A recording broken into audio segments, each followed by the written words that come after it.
Hello and welcome to PIPS on Location. I'm Sergeant Andrea Janvier, the Public Information Officer for the Wilmington Department Police. I'm here today with Master Corporal Anthony Harris. He is the founder of a program called Silence Breeds Violence. Anthony, good morning. Good morning. Could you tell us exactly what is Silence Breeds Violence? I sure can. I just want to explain how it evolved. Okay. I'm a school resource officer, and I just happened to be in school one day, and a principal was talking to a kid in reference to an incident that had occurred in the school. Mm-hmm. And I noticed that another student was walking down the hallway and uttered silence or uttered snitches get stitches. Mm-hmm. And I noticed that the kid immediately shut down. He was talking to the principal. So from that day on, I started thinking, what is the snitches get stitches? It has shut down communities abroad, the United States, and even in schools mm-hmm. for bullying. So I began to sit down and start to do some research and some studying. And I remember being detectives back in the 90s and investigating serious crimes. And mm-hmm. I remember going out to the communities, and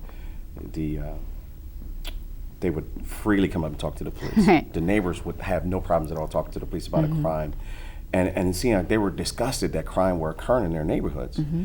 And I noticed that a few years later, back in 99 to 2000, that all of a sudden the community stopped talking to the police. Mm-hmm.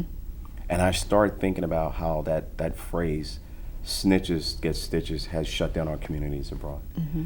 And from grade school kids on up. Yes, right? Yes, for bullying in school. Mm-hmm. And the program Silence Breeds Violence evolved from that. Okay. What is your vision for Silence Breeds Violence? My vision is a world in which all people have the right to live in a crime-free environment mm-hmm. with the right for protection and the right to freely interact lawfully with the law enforcement community without threat or harm. So to provide information without fear. Yes. Yes. My mission also includes to remove the psychological threat of harm and to protect life and property of individuals, groups, and communities throughout the world. So mere intimidation that is for even opening your mouth at all? Yes. Okay. Yes. Your goal with Silence Breeds Violence, what is your goal? Our goal is to educate the communities in which we live in about the effects of how silence or fear creates the environment for which criminal element or violence to develop. We will strive to remove the fear and empower individuals to take ownership of their personal safety as well as the safety of the communities in which they dwell in. I think that's a key factor you just said, to take ownership. People need to come forward. Now, police officers want to help everyone in their community, yes. But the community has to want to help themselves and to deal with the police, to work with the police, to help the police. That's I think right. That's a very important factor you just brought up there. That's right. Silence is the refusal to speak out. Breeds reproduces, and violence is a great destructive force or energy. That is a phenomenal saying for Silence Breeds Violence. The purpose of this project is to dispel the psychological effects of the often misused phrase, snitches get stitches. And I want to expound on that. You know, when snitches get stitches was introduced to the society, I want to say back in 98 and 99, it used to be if you and I committed a crime together, mm-hmm.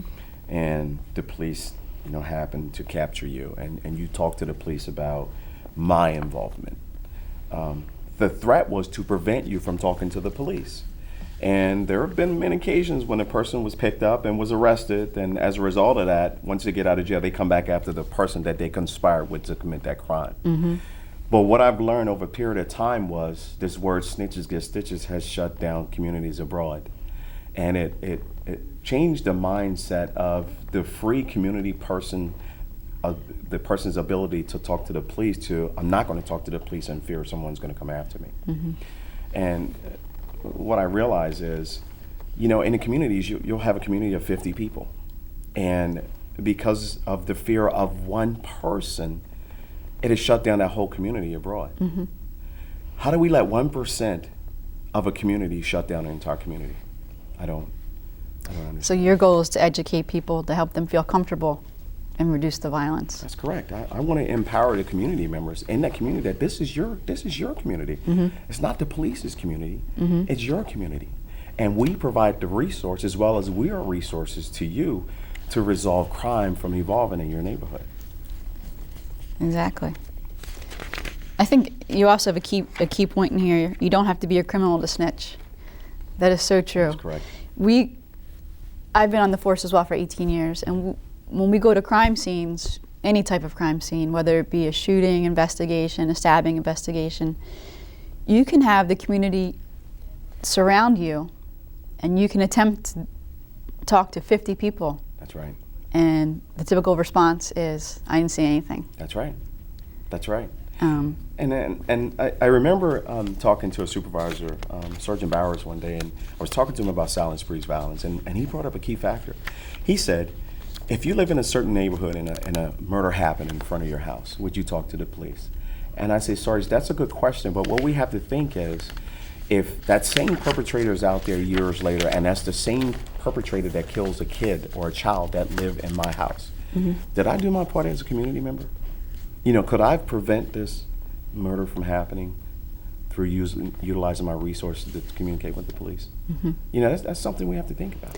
And I think as a police department, we provide witnesses or individuals what we can to help them. We will meet with them privately. That's correct. We'll talk to them. We'll keep their name out of reports, things of that nature.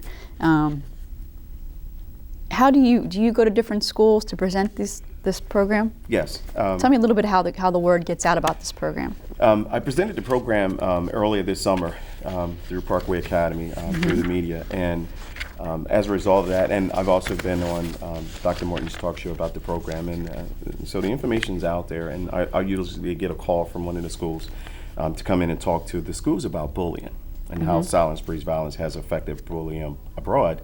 And it's really designed to empower these kids that the perpetrator's not in charge, the bully is not in charge, you are in charge. And it's not only you, it's you and other members of the school which refuse to allow someone to come in and take over a school.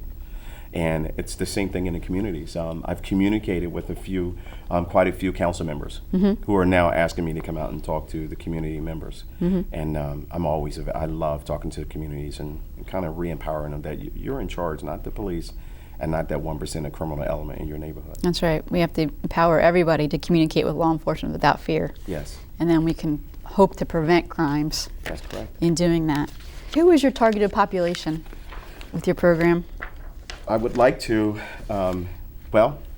police agencies on board, of course, because what happens is when I bring police agencies on board, it creates an opportunity for resources to be put out into community. And even though the resources are out there, what I've learned in presenting this program is a lot of folks are not aware of the resources that we have, you know, such as the tip line, such as victim services. We have ways of communicating with law enforcement without direct connect with the law enforcement. Mental health facilities, Yes. victim services facilities, churches. That's correct.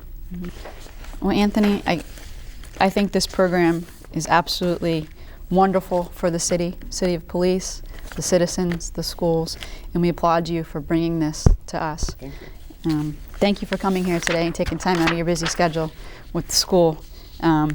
Everyone, I hope you enjoyed the show.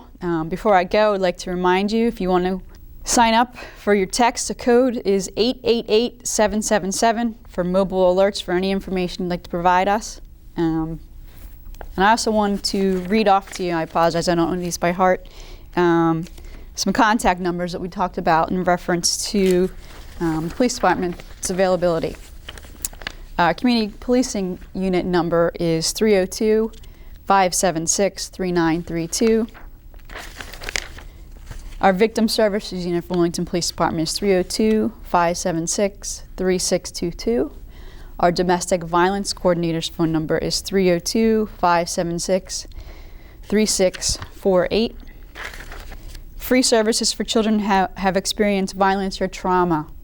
The general number is 302-576-3183. The child abuse hotline report line is 1-800-292-9582. Again, thank you all for joining us and look forward to seeing you next time on PIPS on Location.